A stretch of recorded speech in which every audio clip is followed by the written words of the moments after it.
To conclude this course this week and next week. So next week will be hopefully the last session if things work out the way I hope for them. And that would be us concluding العبادات في من كتاب زاد المستقنع في الفقه الحنبلي. So with that we would have concluded the chapters of rituals within Hanbali fiqh, and the next lecture, not next semester, but the next time I do fiqh Hanbali, we will do bab al-mu'amalat wal-mirath and other stuff. So we'll go into other details, inshallah, within fiqh. So today we'll start with the kitab al-manasik, which is pilgrimage, and this is obviously talking about hajj.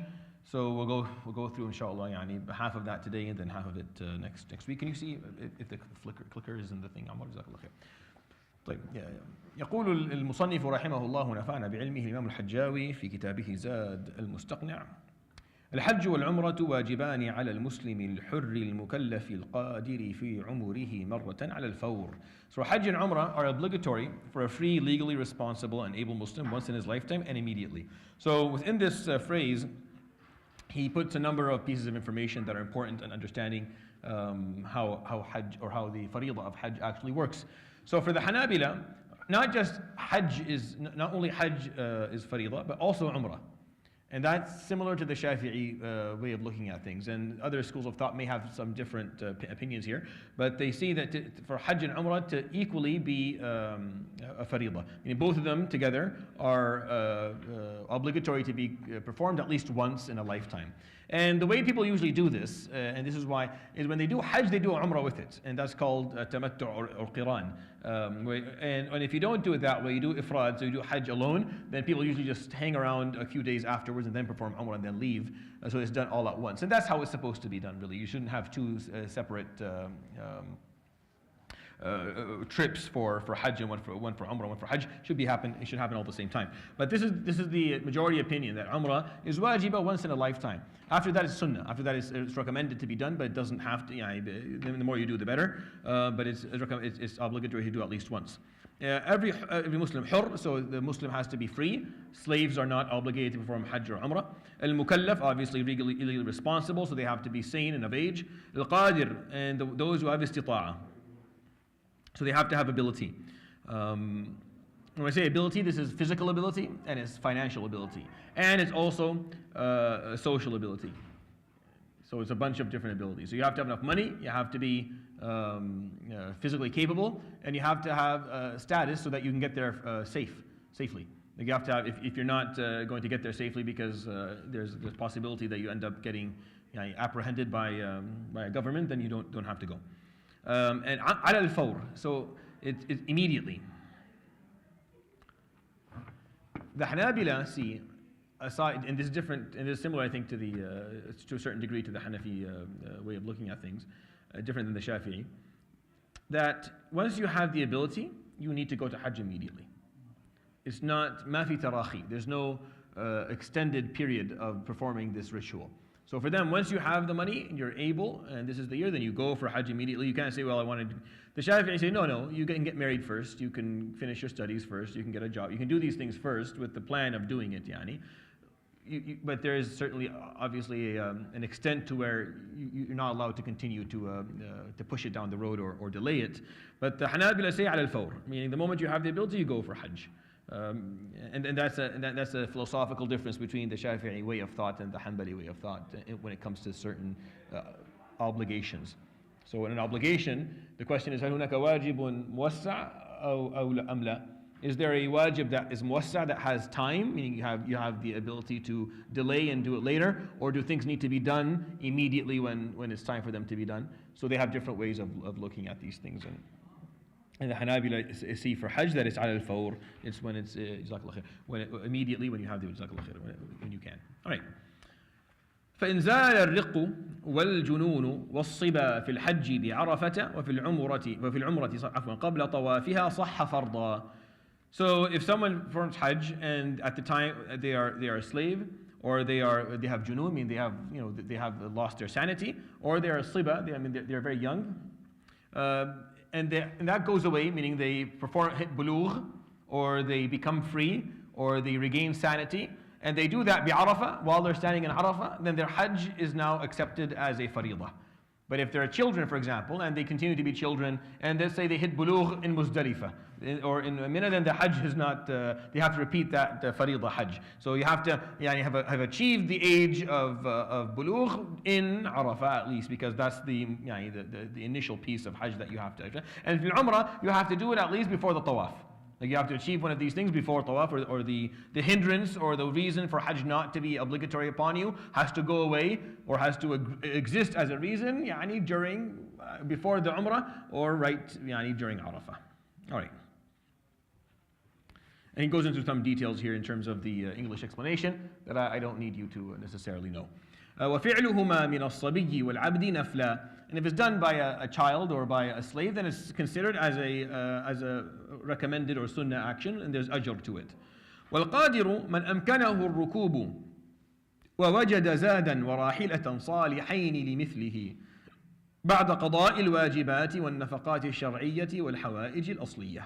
So one is considered able to perform Hajj if one has the capacity to make it to Mecca and finds suitable provisions and companionship after covering their obligations, legal obligatory upkeep, and basic needs.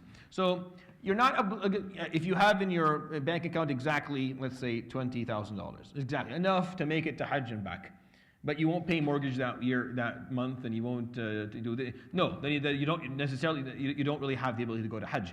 Meaning you have the ability to go to Hajj if after you are able to make ends meet, you have enough to make it to Hajj. And that's obviously what is meant by man istata'a ilayhi sabila, the one who is capable of going for it and finding their way to it. So it's not, I have enough money, if I sell my car and I sell this, I can go to Hajj. No, these are your basic needs in the country that you're living in. You require them to be able to function as a human being. You have kids and you have family, and you have to have an extra, in addition to their needs and to the needs that you require to make ends meet and take care of them.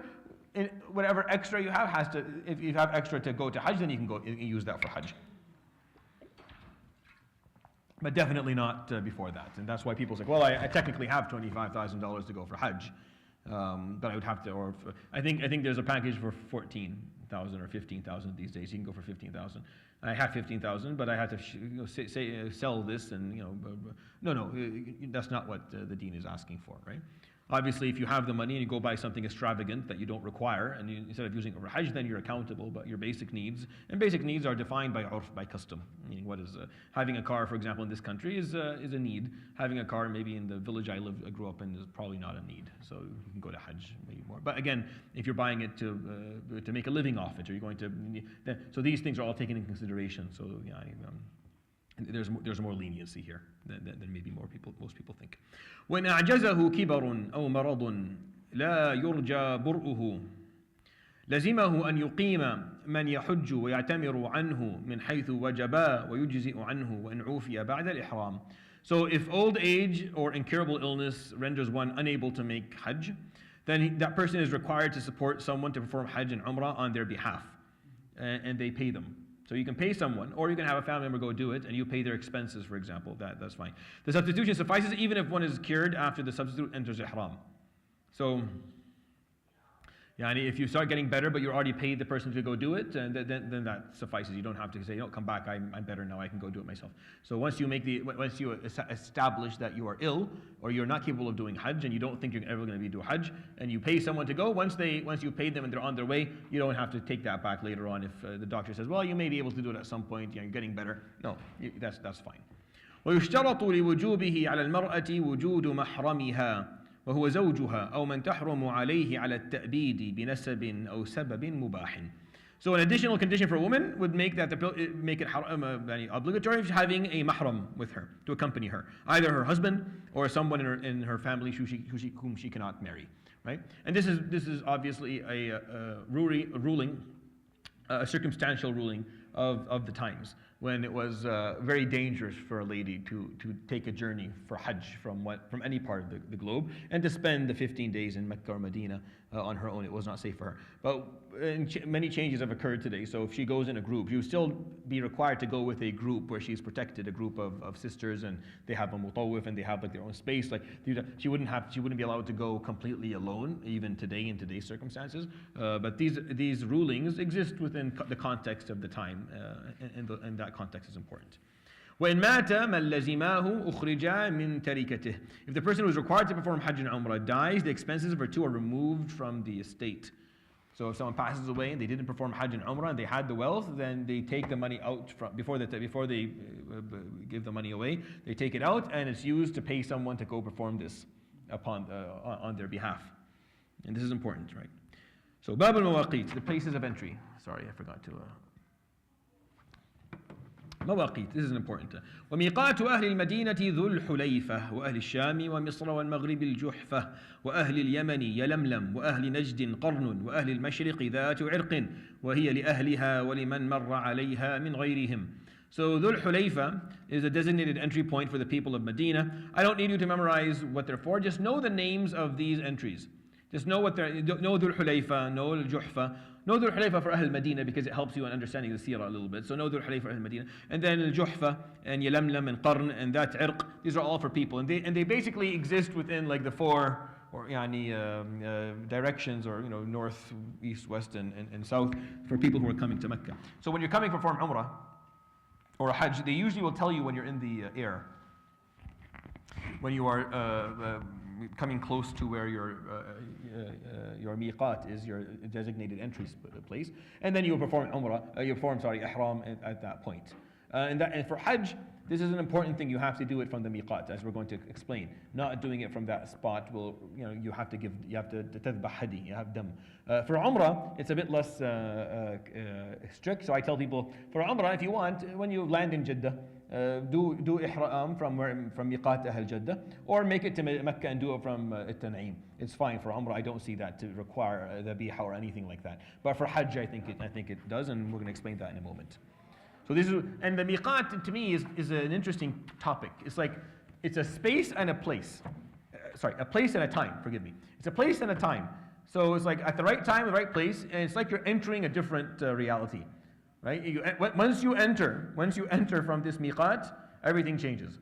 Your appearance changes, all the rulings about you change. So it's like you leave dunya behind and you enter. Right? So this miqat is like a membrane that you're entering, and you're entering to a different reality for yourself during Hajj and Umrah. And that's why I find it interesting that it's like right outside of the Haram, there's going to be a spot. Okay, leave everything behind. You're entering. Now you're entering, and and it's called ihram from the concept of haram, which is something being sacred or something being you're muhrim. You're in a state of sanctity. You're in a state of holiness. You're in a state of being far away from issues of trivial matter.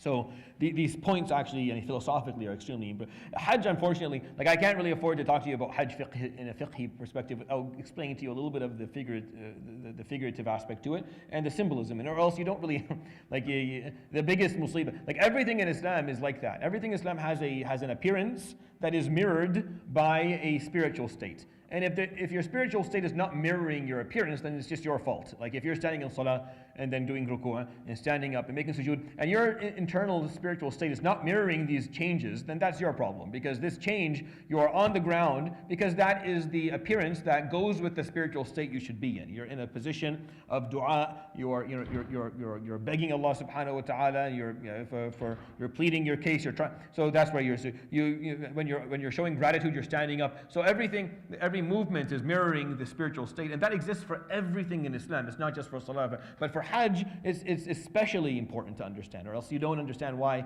are you dressed, why are you half naked, walking between two rocks, throwing small rocks on a big rock, and then walking around a rock and then coming home. What is the point of doing this? It's a very expensive, bad vacation, in a place where there was nothing to see. But you understand the symbolism of where you are and what is it that you're doing, then it becomes much more meaningful to you. When I see a lot of people go to Hajj and come back and they're like, I have no idea what I just did. But aside from just being awed by the 3 million people that they saw. But they paid a lot of money for it, and it's a big deal, and they didn't benefit, and it just bothers me. Because it's very symbolic. It's very, very symbolic. And one of the symbolism is the mawaqit. It's like, nope, you're denied entry. You're not allowed to enter. For Hajj, you have to stand out here, you have to change everything. Now, when you enter with a different mindset, and you look different, you think different. وَمَنْ حَجَّ مِنْ أَهْلِ مَكَّةَ فَمِنْهَا وَعُمْرَتُهُ مِنَ الْحِلِّ. So whoever is in Mecca enters Hajj from it, and Umrah from outside the sacred precinct. So in Mecca, if you're from Umrah, you just have to go outside the Haram. So the Haram is an area that is specified, which is old Mecca. Mecca today is way bigger. Mecca goes in every direction. So we lived in Mecca and we weren't in the Haram. We were in the Hill, right? So if we wanted, and my dad didn't like doing that because he wasn't comfortable, but we could perform Ihram from our house and then go perform Umrah because we're in the Hill. So because we're outside of the Haram, we can perform Umrah from our own home and then go perform Umrah. If you perform Ihram and then go perform Umrah. But most people like to go to Masjid Sayyidah Aisha at-Tan'im. It's just more formal and they enjoy that. Ahl Mecca can perform the Ihram, don't mean the residents of Mecca, can perform the Ihram in Mecca for Hajj. For Hajj, only the residents of Mecca. They have to be residents. They can't be visitors. They have to be living in Mecca. They can perform their Hajj from inside Mecca. If you're outside, then you have to perform it from the Hill. So it's like, here's this sacred land. You want to perform Ihram, get out of it. Go stand in the Hill. Go stand where it's not sacred anymore. Perform your Ihram and then enter again. وأشهر الحج شوال وذو القعدة وعشر من ذي الحجة. The months of Hajj are obviously Shawwal and Dhul Qa'dah and the first 10 days of the Hijjah. باب الإحرام نية النسك. Entering the state of pilgrimage is intending the rites of pilgrimage. So the Ihram is basically the way that you show your intention for performing this pilgrimage or this nusuk. So it's different than maybe other acts of worship where the intention has to happen. The intention does not necessarily have to happen with an action. It happens beforehand. Like Ramadan, you make the intention the night before. Salah, you make the intention before you actually perform Takbirat al-Ihram. And the word Ihram obviously here is a word that is repeated and it's important to think about. And we'll talk about it inshallah maybe a little bit more next time. And all the actions happen. But for Hajj, al-Niyya is established by performing Ihram. That's how the niyyah is. The niyyah is performing ihram, and you say something. You're actually going to, you don't verbalize a niyyah in any other situation aside from hajj. Or you don't have to. You can, but you don't have to. You can verbalize your niyyah for salah or for siyam if you want to, but you don't have to. But for hajj, you actually should verbalize the intention. All right. So sunnah لمريده غسل أو تيمم لعدم وتنظيف وتطيب وتجرد من مخيط ويحرم في إزار ويحرم عفوا في إزار ورداء أبيضين وإحرام عقب ركعتين ونيته شرط ويستحب قول اللهم إني أريد نسك كذا فيسره لي وإن حبسني حابس فما حلي حيث حبستني. So the following actions are recommended for one entering ihram. So the next one are what is recommended. So taking a purificatory bath, or doing a wudu if there's not a lot of water, or doing tayammum if not that. Grooming oneself beforehand, removing your hair, clipping one's nails, removing offensive odors.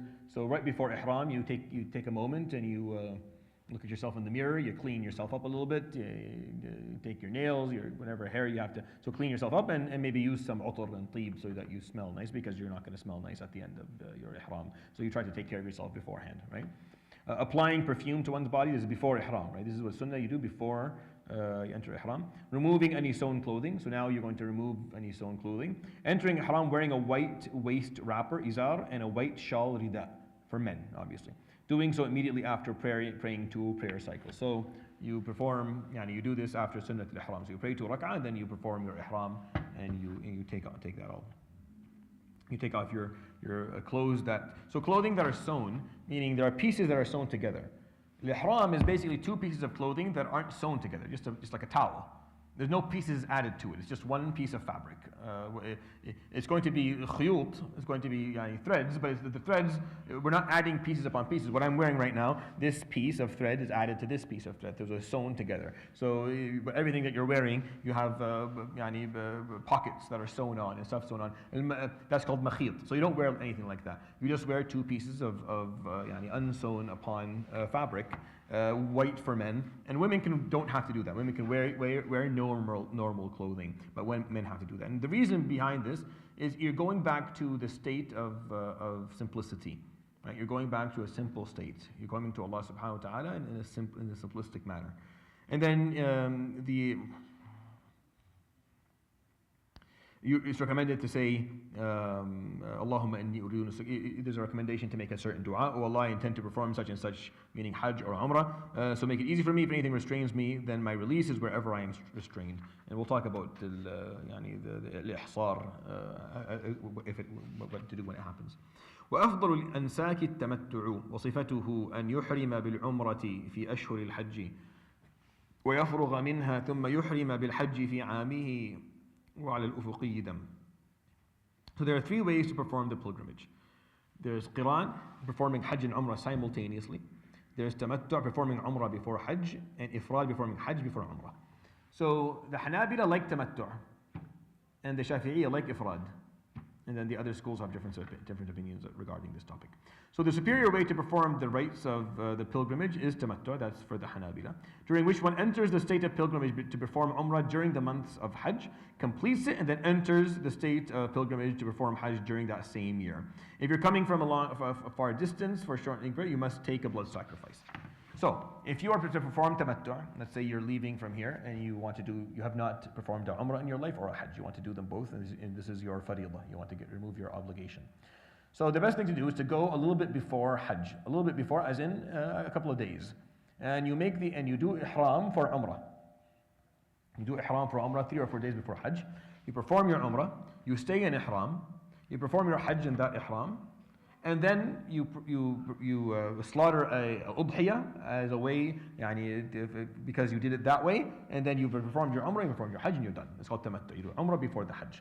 Because usually people after Hajj want to leave and go to Medina and then leave. They don't want to wait for the Umrah, because the Qiran is when you do it together. Ifrad is when you do Hajj and then Umrah after it, and that is you don't owe the biha if you do it that way. But that's more difficult because after Hajj you're tired. You don't want to do a Umrah. So if you want to cheat and do Umrah first, you can do that, but you have to perform Hadi. فمن تمتع بالعمرة إلى الحج فما استيسر من الهدي. Right in the Quran, فمن تمتع بالعمرة إلى الحج. If you did the Umrah first and Hajj, فما استيسر من الهدي. So it's in the Quran, it's explained in that fashion. And if you come if you're living in Mecca, then you don't have to do the dam, you don't have to slaughter. But if you're coming from outside, then you owe it. And most people will, because very few people live in Mecca. It's not a. وإن حاضت المرأة فخشيت فوات الحج أحرمت به وصارت قارنة. If a woman performing tamattu' menstruates before Umrah's circumambulation, Tawaf al-Umrah, and fears missing Hajj, she must enter Ihram for Hajj and perform Hajj and Umrah together. So if she's doing tamattu', like I told you, do Ihram for Umrah first, right? So if you do Ihram for Umrah first, and she's like, I don't know if I'm going to make it until my menstruation, so I want to enter my ihram for Hajj now, then that is what she should do. If you're like, my period may come sometime right before Hajj after I do my Umrah, so in order for her not to lose the ability to perform her Hajj, she performs ihram for Hajj at that moment, and she does Umrah and Hajj at the same time. She does them qiran. She can't do ifrad because that requires an ihram for Hajj and then an ihram for Umrah, and she won't be able to do the ihram for Umrah because she'll be menstruating. And if she menstruates after the ihram for Umrah, when she comes to do ihram for Hajj, she can't because she's menstruating. So if she's fearing that, then she just performs the ihram for Hajj and she does qiran. She does Umrah and Hajj at the same time. And we'll explain what this means as we go along, inshallah. And that's the best way so that she doesn't lose the ability to perform her Hajj. وإذا استوى على راحلته قال لبيك اللهم لبيك لبيك لا شريك لك لبيك إن الحمد والنعمة لك والملك لا شريك لك يصوت بها الرجل وتخفيها المرأة. So this is what people say when they're on their way to Hajj from wherever they start. Men raise their voices and women don't.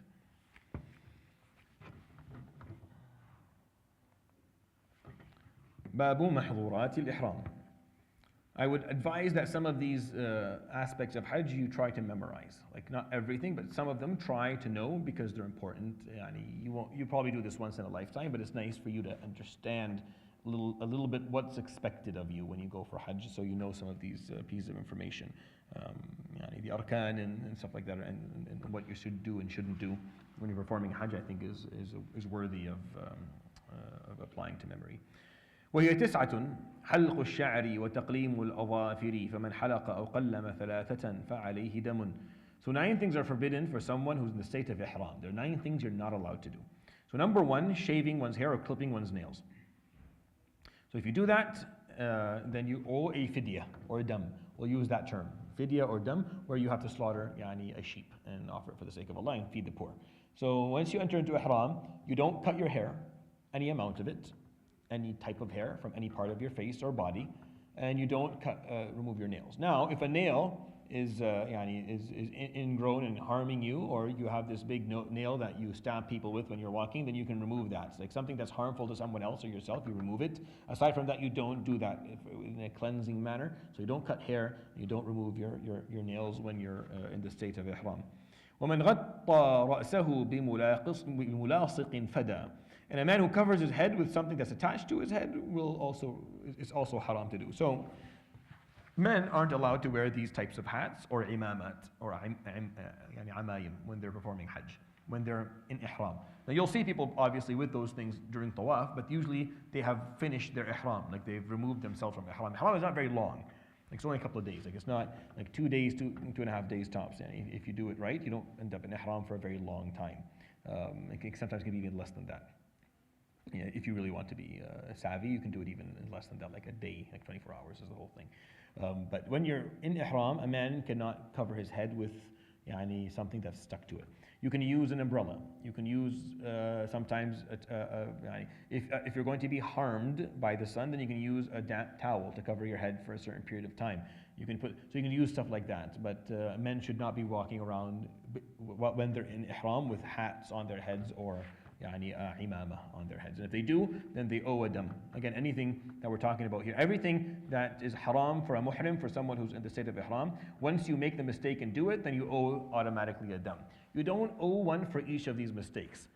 You can't walk away from hajj with like 15 dhabiha that you have to remove. No, it's one. If you made one mistake, you owe. If you make other mistakes, it's the same one that you owe. So most people, what we tell most people, because they have no idea what they're doing in hajj, is Ya Habibi idbah.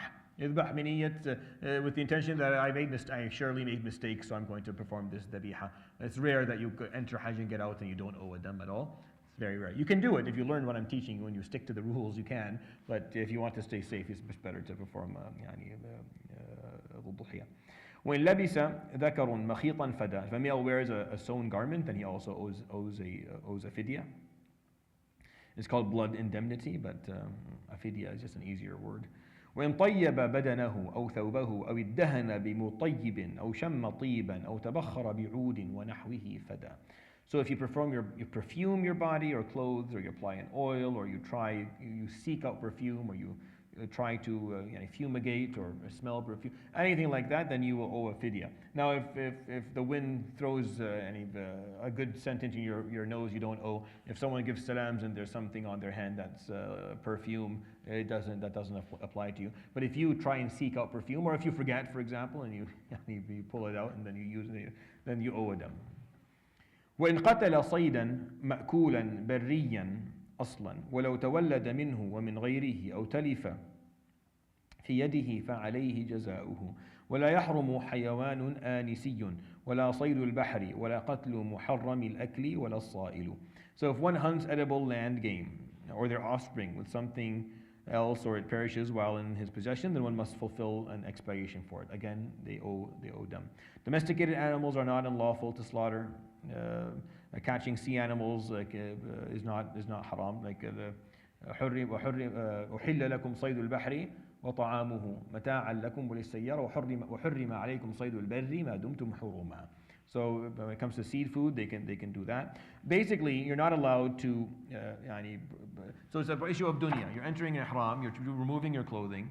So you're wearing something very simple. You're not allowed to do any zina of dunya. So you're not allowed to come to take care of your appearance. Your appearance is going to look bad. But it's going to look natural and basic. And this is what you're coming to Allah subhanahu wa ta'ala with. You're not going to be putting perfume, you're not going to be cutting your hair, you're not going to be taking care of your nails, you're not going to be covering your head, and you're not going to be going around hunting animals for game or for food. All of that issues of dunya you're going to leave, and people don't do this anymore because there's no animals, but this was obviously something that happened back in the day. You're going to be focused on coming to Allah subhanahu wa ta'ala. You look very humble and you look humiliated, so hopefully your heart feels the same way, and you're not interested in anything of dunya. And there's still a couple of examples that we're going to see. Killing an aggressive animal, for example, is not unlawful.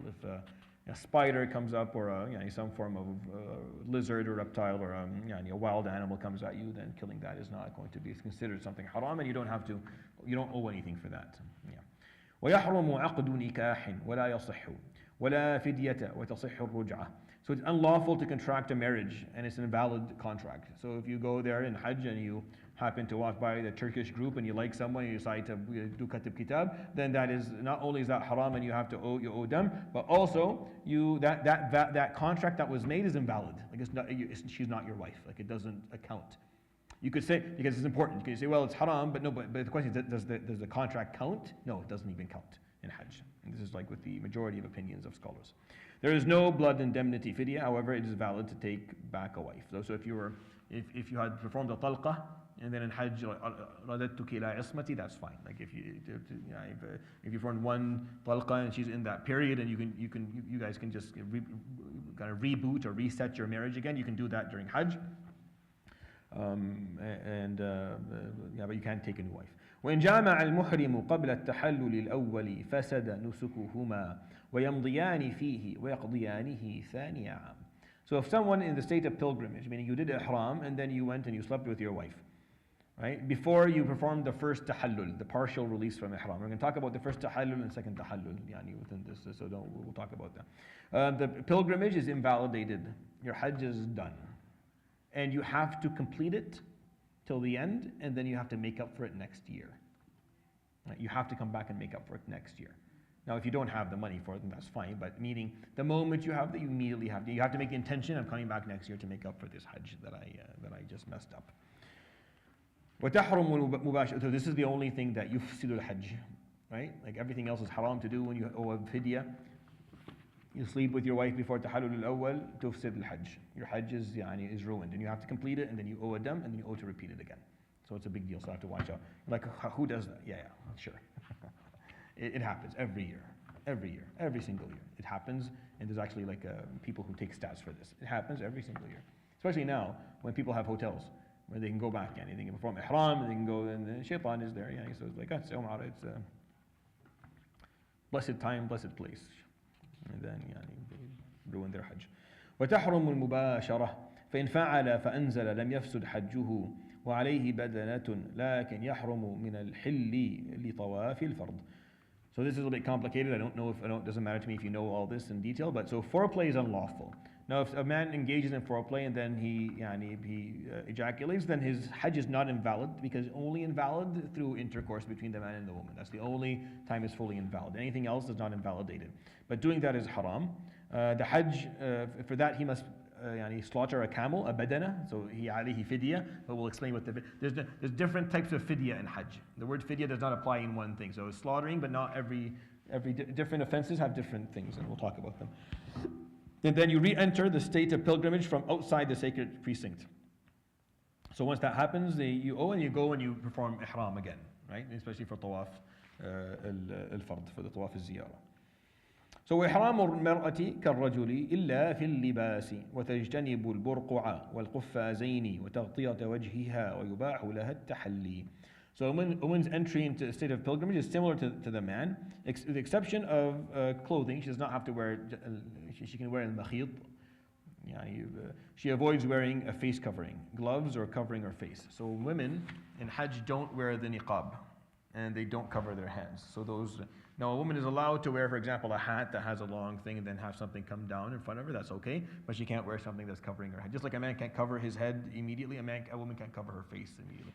And from that, the rulings of what the awrah of a woman is taken from. If in Hajj, which is probably the most heightened spiritual state and one of the most important rituals in our deen, she's allowed to, she's actually obligated not to cover her face or her hands, then in other situations that would be applicable as well. And it's a good argument, honestly, despite the difference of opinion on the topic that is heavy. It is lawful for a woman to wear jewelry in Hajj. It's lawful, it's okay. And so what are the three things that you don't do in Hajj? فَلَا رَفَثَ وَلَا فُسُوقَ, right? وَلَا جِدَالَ فِي الْحَجِّ. So a person does not engage in any form of sexuality, rafath. Doesn't engage in any form of argument and disputes. And and people don't, and you don't engage in any form of disrespect or profanity or sinful behavior, and you don't do gossip or anything like that. So that's no fasuq, no jidal, no rafath in Hajj. So you're coming into Hajj, you're coming to a place and a time called miqat. At that point, you leave dunya behind. So now you're going to be dressed in something very simple.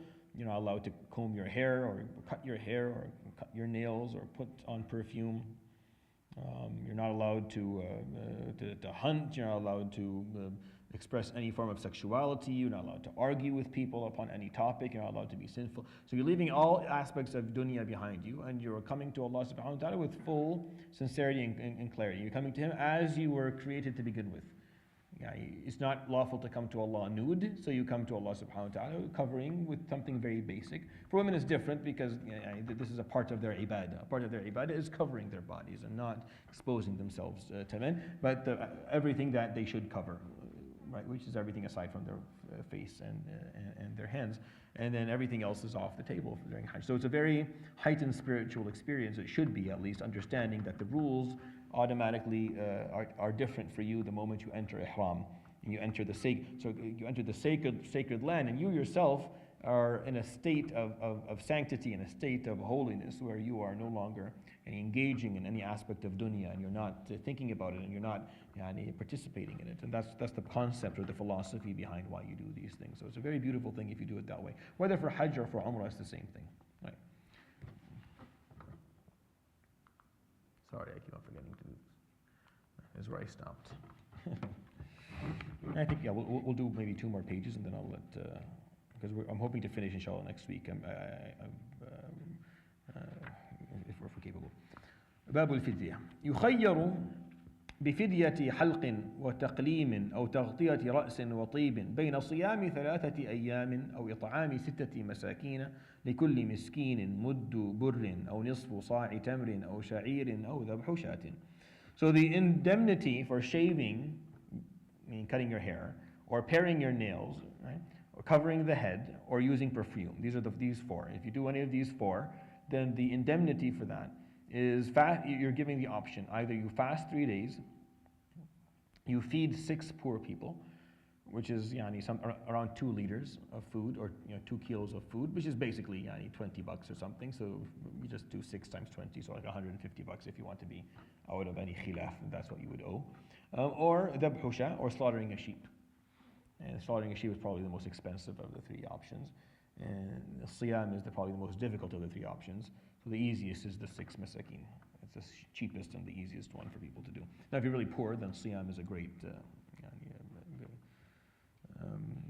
option. وبجزاء صيد بين مثل إن كان تقويمه بدراهم يشتري بها طعاما فيطعم كل مسكين مدا أو يصوم عن كل مد يوما وبما لا مثل له بين إطعام وصيام. So the compensation for hunting is one of the following. So slaughtering an analogous animal if possible, or appraising its value in money and then using the money to purchase food and feed the poor, 1 mud each, or fasting 1 day for each mud that you would actually owe. If there is no analogous animal, one chooses between feeding people or fasting the timing. So if you slaughtered, if you hunted and you hunted down a camel, for example, then you owe a camel in return. And the worth of that, the value of that camel is going to be used to feed the miskeen $20, and then worth of food. And if that's not going to work, because you hunted an animal that has no equivalent, then you just have to appraise how much it's worth, and either you fast for every miskeen that you should have fed, or you feed the masakin with its value, either or. And mostly people feed with this. I don't know if anyone has fallen into this problem in the last maybe 1,000 years. Like, this has been very. I don't need you to know the details of this. Just understand that if you, and of course there's a reason for the importance of this ruling. And it's in Surah Al-Ma'idah. What's the wording?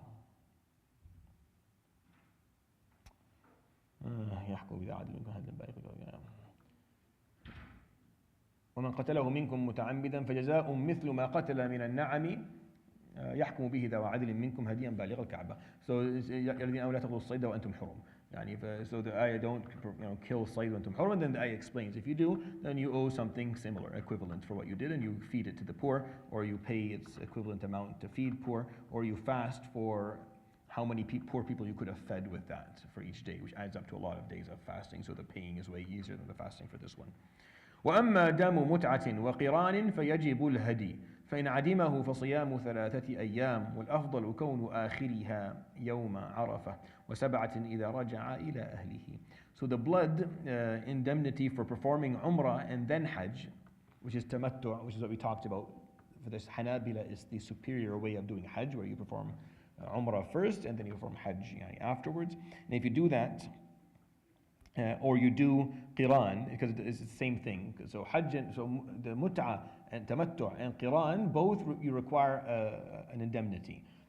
Ifrad, you don't. If you do Hajj and then when you're done Hajj you do Umrah, you don't owe anything. But if you do Umrah before Hajj or Umrah and Hajj simultaneously, then you owe an indemnity. And for this, the indemnity is a hadi, so a sheep. If you cannot afford or find something, and you fast 3 days during Hajj, with it being best to make the last of them the day of Arafah, and then 7 days upon returning home. So for example, obviously performing Tamattu' requires you going to Hajj early, because you're going to perform the Umrah first, then Hajj. So you're going to go a couple of days before. So if you know you're doing that and you can't afford to do dhabh, then you fast 3 days within the first 10 days of the Hijjah, trying to make the last day the day of Arafah. Some scholars in the Hanbali madhab, and actually I think it's the prominent position, I think he goes against the prominent position here, I have to go back and check, is that you make the last day Yom al-Tarwiyah, the 8th day, because they don't like for you to fast if you're performing Hajj the day of Arafah. But some scholars are okay if you're doing Tamattu'. If you're going with Umrah before Hajj, then they're okay with that. But you obviously cannot perform the fasting on the 10th day, which is the day of Eid, for sure. But then you go home, when you're done your Hajj and your Umrah, you go home, and you're back in your country, then you fast the remaining 7 days, and altogether it should be 10 days in total. And if you don't fast the 3 days in there, then you can just fast all 10 when you get back if you miss them. Yes, go ahead. In order or? They should be consecutive. Now, there is some leniency here, though.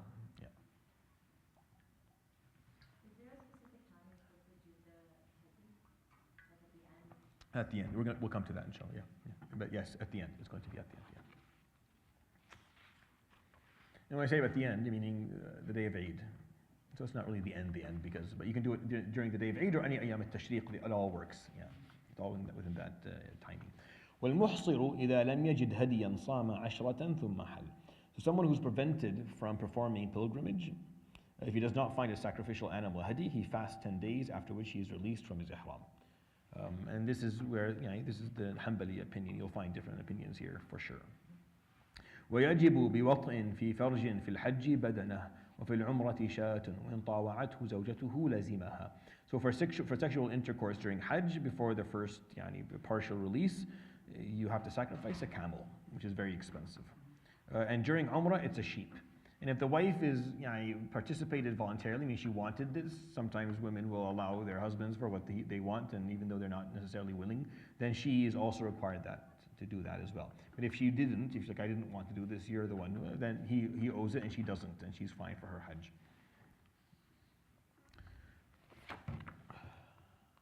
Oh yes, we have stopped. I had stopped doing my job here. Okay.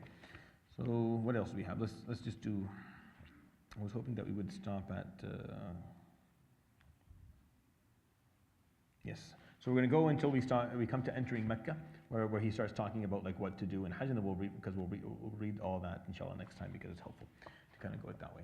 قال ومن كرر محظورا من جنس ولم يفدي فدى مرة بخلاف صيد ومن فعل محظورا من أجناس فدى لكل مرة رفض إحرامه أولى. So whoever repeatedly engages in a forbidden act without paying an indemnity pays a single indemnity. In contrast to hunting, everything you hunt you owe an equivalent of. So everything you hunt you owe an equivalent of. But if you make the same mistake 100 times, then it's just one. Whoever repeatedly engages in forbidden acts of different types pays an indemnity for each. So if you're making different types of mistakes, then you owe an indemnity for each. And this becomes a little bit technical, because what does he mean by types? And the Hanabila differ. So, for example, if you miss a wajib versus if you perform something that's haram for a muhrim, those are considered two different types of mistakes, but putting طيب and covering your head are all considered just one, and that's the prominent opinion within the madhab. ويسقط بنسيان فدية لبس وطيب وتغطية رأس دون وطء وصيد وتقليم وحلاق. So the indemnity or the fidya for wearing clothing, applying perfume and covering the head ceases to be obligatory if the act was done out of forgetfulness. So if someone has a habit and he pulled a hat out and put it on his head and they forget, oh, haram, he doesn't owe. If someone out of forgetfulness always has like a little thing of perfume and then they put it and they forgot that they shouldn't have done that, then that doesn't apply. You don't need to perform a fidya. However, if they forgot and performed sexual intercourse or hunted or cut their nails or shaved their heads or shaved their hair or cut their hair, then forgetfulness does not make up for that. They still owe the fidya for that. وكل هدي أو إطعام فلمساكين الحرم. This is important. All sacrificial animals and expiatory food belong to the poor within the sacred precinct. This has been argued heavily over the last 30 years or so, or more. Given that the number of people that come for Umrah and Hajj, and the amount of hadi that is actually sacrificed and slaughtered, it goes way beyond the need of fuqara al-haram. So many scholars have said that fuqara al-haram hu fuqara al-muslimin, meaning al-haram is the leading area of the Muslim ummah. So the fuqara of the haram are the fuqara of the ummah in general, which allowed the Saudi government and the people to actually take the sacrificial meat and send it overseas, other places. But you as a Muslim have to perform this in the haram. You can't just go home and do this later on. You have to do this in the haram. Now, if they distribute the meat to people outside of the area, which they do, then that's fine. But you have to do it there. That's where you owe it. You owe it in the haram, in the precinct of the sacred space. وفدية الأذى واللبس ونحوهما ودم الإحصار حيث وجد سببه. So the indemnity for shaving, wearing clothing, and applying perfume, covering the head, all that other stuff, and the blood sacrifices for being held back are performed wherever their cause occurs. Right? You perform them in Mecca because most of them there. And al-ihsar can happen. So what is al-ihsar? Al-ihsar is when you go for Hajj or Umrah and you are deprived the ability to perform it, meaning you are denied entry into the haram. And this happened to the Prophet ﷺ, obviously, he was denied entry. So once you're denied entry, it's called ihsar. So once you're denied entry, you perform your hadi there, wherever you are, wherever you were denied entry. Whether it's meaning within the area. If you're denied entry at the airport in Germany, you're not allowed to on the plane to then you perform hadi, and in that you pay for the hadi there to be slaughtered. If you're denied in Jeddah, for example, or you're denied wherever you're denied, if you're denied. But it's very rare, but it can happen. وَيُجْزِئُ الصَّوْمُ بِكُلِّ مَكَانٍ. And fasting suffices wherever it is performed. So it doesn't have to be in the same spot. وَالدَّمُ شَاةٌ أَوْ سُبُعُ بَدَنَةٍ تُجْزِئُ عَنْهَا بَقَرَةٍ. So the blood sacrifice for these is either a sheep or 1/7 of a camel. A cow is adequate in its place. So a cow and a camel are seen equal in this. So you can do 1/7. This is the general rule, that a sheep equals 1/7 of a cow or a camel when it comes to sacrifices. So for example, if you want to do a aqiqah and you have a boy and another friend has let's say he had twins, you had twins, a boy and a girl, and he had twins, 2 boys, that adds up to 7. You can just slaughter a cow. Right, and then you all put in the money for it because a sheep, 2 sheep for a boy and 2 sheep for a girl. So if you do the math and it turns out to a cow, you can just do it that way. And the same thing goes here. So sometimes if you owe and I owe and he owes and she owes, and then we can all just the 7 of us, then we can just all put our money and just buy a cow or a camel, and then we don't have to do like 7 sheep or stuff. So these things, and they do this all the time. Yeah. باب جزاء الصيد في النعامة بدنة وحمار الوحش وبقرته والإبل والثيتل والوعل بقرة والضبع كبش والغزالة عنز والوبر والضب جدي واليربوع جفرة والأرنب عناق والحمامة شاه. All right. So I'm going to just omit this piece for your own sake. But you're welcome to read it to get a. So back in the day, hyenas and gazelles and ostriches all existed within the haram. So he's explaining that if you hunt one of these, what do you owe in its? So if you hunt an ostrich, then you owe a camel. If you hunt a zebra, then you owe a cow. If you hunt a hyena, then you owe a ram. If you hunt a gazelle, then you owe a goat. And I don't need you to know all that because I don't think any of you are going armed to hunt when they perform umrah. Allahu a'lam. طيب يحرم صيده على المحرم والحلال وحكم صيده كصيد المحرم ويحرم قطع شجره وحشيشه الأخضرين إلا الإذخر. So it is unlawful for anyone to hunt in the sacred precincts game. So in the haram, it's haram for everyone to hunt. The ruling for a non-pilgrim hunting its game is the same as the ruling for a pilgrim. It is unlawful to cut the sacred precincts trees and grass, except for idkhar, which is something that they could eat. It's actually something consumable and has a nice scent to it. But other than that, when you're in the holy area, you don't cut a tree, you don't remove any of the grass or any living things, and you don't hunt. Even if you're a muhall, even if you're finished your ihram, doesn't mean that you're allowed to start going hunting. ويحرم صيد المدينة ولا جزاء ويباح الحشيش للعلف وآلة الحرث ونحوه وحرمها ما بين عير إلى ثور. So the game animals of Medina are also unlawful to hunt. However, there's no compensation or indemnity owed if you do it. Its grass is lawful for grazing and to use as tools for cultivation and the like. Sacred precinct extends from Mount Ir to Mount Thawr. Then the Haram of Medina is also an area that is clearly established. And again, I don't need to know all these details because no one really hunts in these areas anymore, but they used to. So entering Mecca. يسن من أعلاها والمسجد من باب بني شيبة فإذا رأى البيت رفع يديه وقال ما ورد. So I like, the reason, again, I explained this to you before, what I like about Zadul Mustaqna is he walks you through things. The books of fiqh usually don't do that. They just give you, here are the arkan, here are the wajibat, here are the it's very technical. He, rahmatullah alayhi, had this interest of, it's a long book, it takes a little bit longer to study, so it's our second semester getting just through Bab al-Ibadat. But he walks you through what's happening. So when you do this, say this, and when you go do it that way. He gives you all these little tips, and these tips are really nice for someone who wants to perform any acts of worship. So for salah, you get a really beautiful breakdown, as we saw, and then the same thing goes for hajj. You find this nice breakdown. So he says the sunnah is when you enter Mecca from the highest point, meaning the north, and to enter the mosque of Haram al-Makki from Bani Shayba gate, which still exists obviously today. You'll find the gates of Mecca.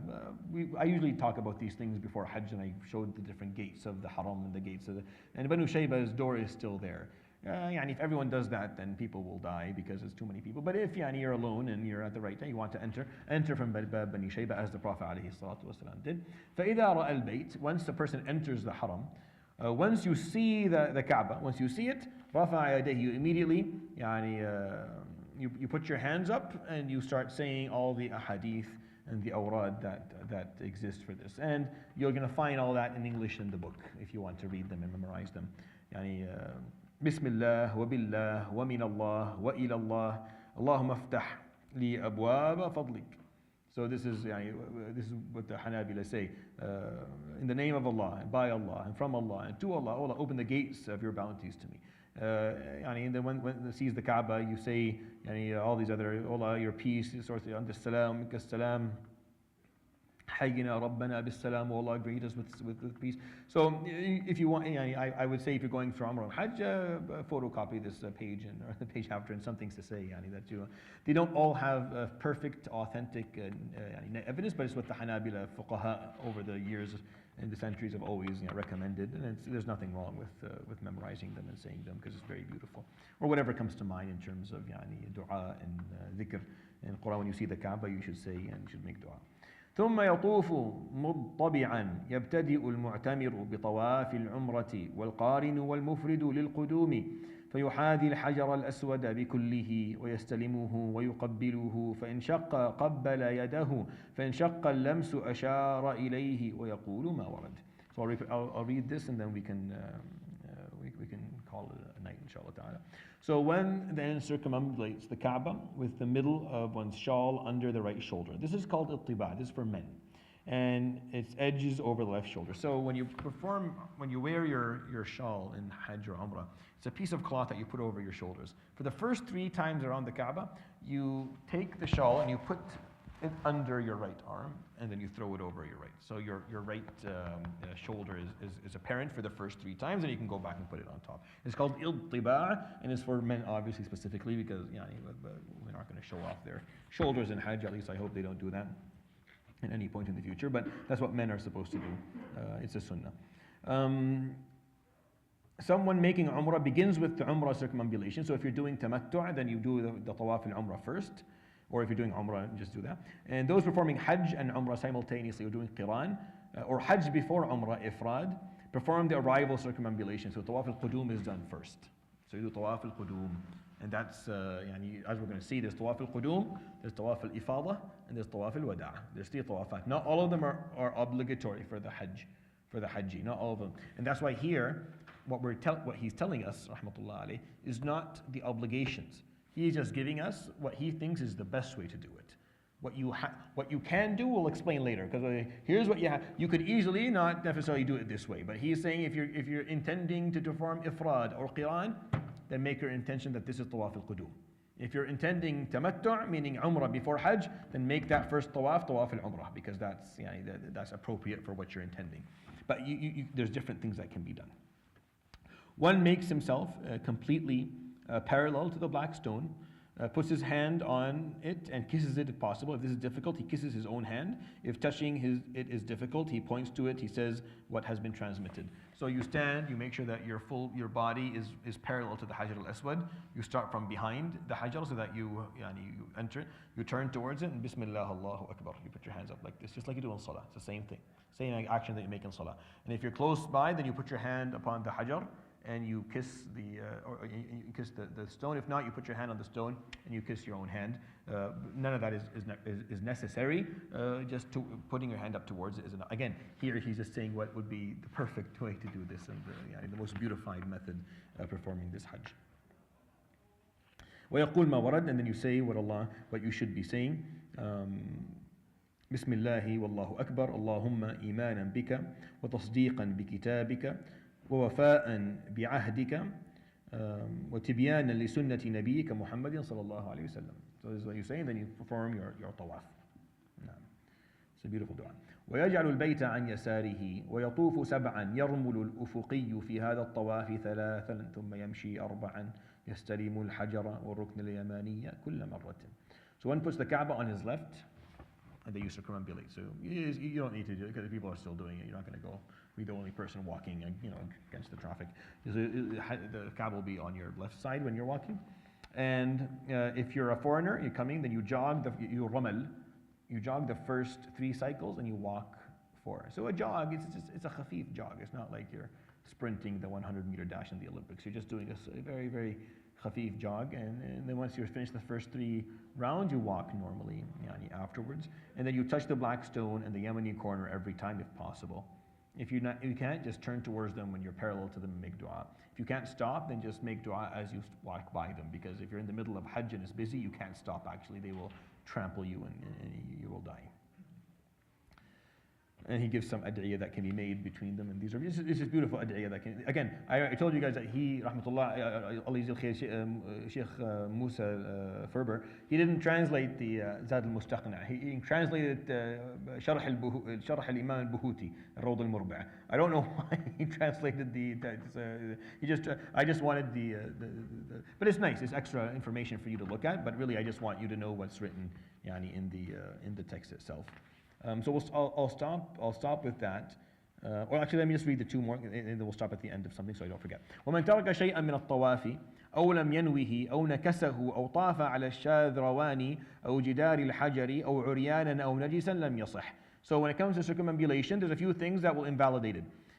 If you omit a part of it, if you don't do the whole thing, if you don't intend it at all, or it's ritual, I mean you're just walking around because you're chatting with a friend. If you circumambulate on the Shadrawan, the buttress around the base of the perimeter of the current Kaaba construction, so you're kind of stepping on the Kaaba when you're doing it. That doesn't count. You can't walk on the Kaaba. Children will do this, but men and women won't. Or if you perform tawaf by walking on the Kaaba or walking in Hijr Ismail, for example, right? You can't do Kaaba and do a shortcut in Hijr Ismail and come around. You have to go around it. You can't, or performing it naked or not having wudu. So any of these things occur, then your tawaf does not count, and you have to do it again. ثم يصلي ركعتين خلف المقام, and then you pray 2 prayer cycles behind the station of Ibrahim alayhi salam, and we'll end with that. And that doesn't mean that you have to pray right behind it, but you just put it between you and the Kaaba. So it's almost impossible these days to pray right behind Maqam Ibrahim. Absolutely impossible. But what you can do is you can go back a little bit into the Haram, and you can put it between you and the Kaaba, and you can pray. But wherever you pray 2 rak'at after tawaf is fine. It's just the sunnah is to do it. That's where the Prophet ﷺ did it, but you're going to find it very difficult to do that, so it's okay if you don't. So we'll end with that, inshallah ta'ala. What's left of the chapter of Hajj, we will conclude, inshallah ta'ala, next week, and that will be the end of this 2-part course in the rituals of Fiqh al-Hanbali. So we'll see you, inshallah ta'ala, next week. And if I finish early, I'll open up for questions if you have any specific questions throughout the course that you want to ask. جزاكم الله خير. سبحانك اللهم وبحمدك اشهد ان لا اله الا انت استغفرك واتوب اليك وصلى الله وسلم وبارك على نبينا محمد وعلى اله وصحبه اجمعين. جزاكم الله خير.